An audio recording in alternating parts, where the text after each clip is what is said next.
माहिती अधिकारातून माहिती मिळणं 2026मध्ये कठीण झालं आहे का? हाच प्रश्न माझ्या मनामध्ये आहे. कारण की प्रश्नच तसा आहे. RTIच्या माध्यमातून शासकीय कार्यालयातून शासनाकडून आपल्या हक्कासाठी आपण कुठे माहिती मागण्याचा प्रयत्न करत असतो. आणि आपण RTI जेव्हा करत असतो ₹10चा कोर्ट फी स्टॅम्प लावून आणि त्या कार्यालयाकडे जेव्हा तुम्ही माहिती मागता आणि ते कार्यालय जेव्हा तुमच्याकडे माहिती पुरवत नाही, तुम्हाला माहिती देत नाही, ही सर्वात मोठी गंभीर बाब आहे. मी एक RTI केला होता गेल्या महिन्यामध्ये 3-4 तारखेच्या आसपास. सासवड, पुरंदर, भूमी अभिलेख कार्यालय यांना की माझ्या गावाकडे जी जागा आहे त्या जागेच्या संदर्भात मी RTI टाकला होता. सासवड भूमी अभिलेख कार्यालयाने माहितीच पुरवली नाही. या कसलीच आपल्यापर्यंत त्यांनी लेटर आपल्याला दिलेलं नाही आहे. आपल्याला फोनद्वारे त्यांनी आपल्याला कळवायला पाहिजे होतं, तेही कळवण्यात आलेलं नाही आहे. एक प्रश्न कुठेतरी चिन्ह उभा होत असतो आणि तोच प्रश्नचिन्ह समोर आल्यानंतर अशा भयानक परिस्थितीची जाणीव ही माझ्यासारख्या माणसाला झाली. जेव्हा आपण RTI शासकीय कार्यालयात टाकतो त्या टायमाला शासकीय कार्यालयाचे जे जनमाहिती अधिकारी आहे ती माहिती पुरवतच नाही. मग त्या व्यक्तीला किती त्रास होतो.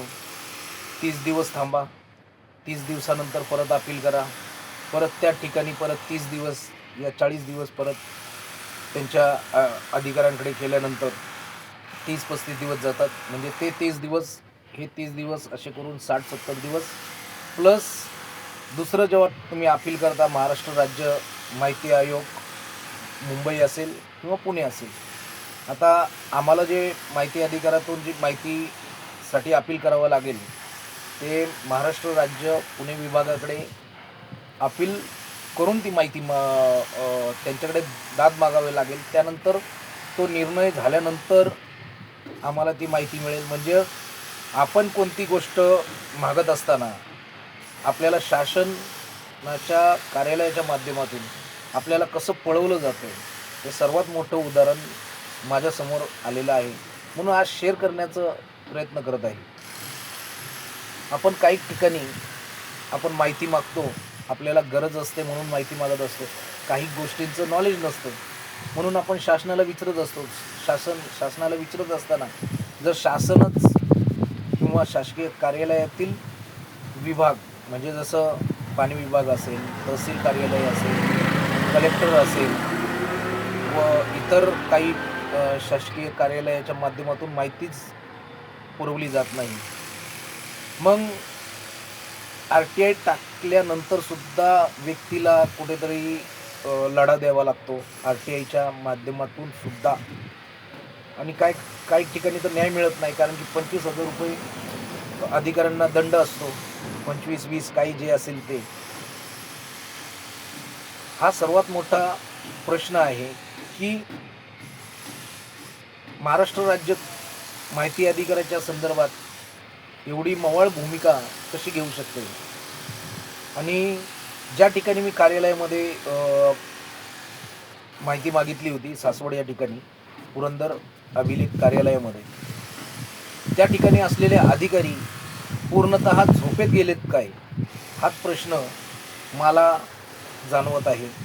कारण की माझ्या जागेच्या संदर्भात मला त्या जागेच्या विषयी संदर्भात मला माहिती हवी होती.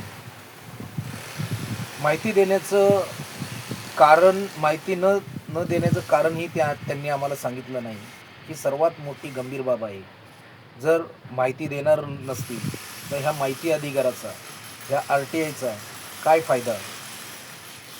सामान्य व्यक्तीला शासनाच्या मार्फत माहिती पुरवली जात नाही. अर्ज करून सुद्धा ₹10चा कोर्ट फी स्टॅम्प लावून सुद्धा. आणि आम्ही कुठेतरी असा संघर्ष करत असताना प्रत्येक वेळीस अपील अपील अपील अपील करावं लागतं. म्हणजे पहिलं अपील झालं, दुसरं अपील झालं, मग दुसरं अपील झाल्यानंतर राज्य माहिती आयोगाला अपील करावं लागतं किंवा 3 अपील दाखल करावे लागतात. फार गंभीर प्रश्न उपस्थित आहे माहिती अधिकाराच्या संदर्भात. असं का? की माहिती लपवण्याचं कारण काय? आणि सासवड कार्यालयाला माहिती देण्यास काय हरकत आहे?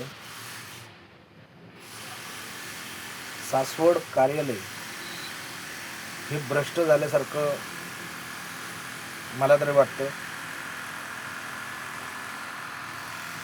भूमी अभिलेख कार्यालयाच्या माध्यमातून जी मी माहिती मागवली ती मला माहिती देण्याचं प्रयत्नच कार्यालयाच्या माध्यमातून झालेला नाही, शासकीय विभागाकडून झालेला नाही. आणि याची दखल महाराष्ट्र राज्य आयोग नक्की घेईल का? आणि दुसरी गोष्ट अशी की महाराष्ट्र राज्य आयोगाला मागे मी महाराष्ट्र राज्य आयोगाला मुंबईला मी अपील दाखल केलं. त्या अपिलाचंही महाराष्ट्र राज्य आयोगाकडून उत्तर मिळालेलं नाही आहे. म्हणजे ही सर्वात मोठी गंभीर प्रश्न सर्वसामान्यांच्या मनात आहे की माहिती अधिकारातून माहिती मिळते अशी संभावना कमी आहे.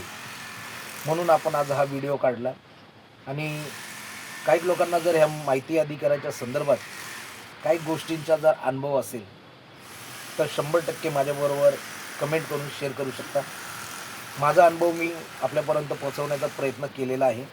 मला जसा व्हिडिओ बनवता आला किंवा माझ्या संवादातून तुमच्यापर्यंत संवाद साधता आला, हीच भावना होती. जय हिंद, जय महाराष्ट्र.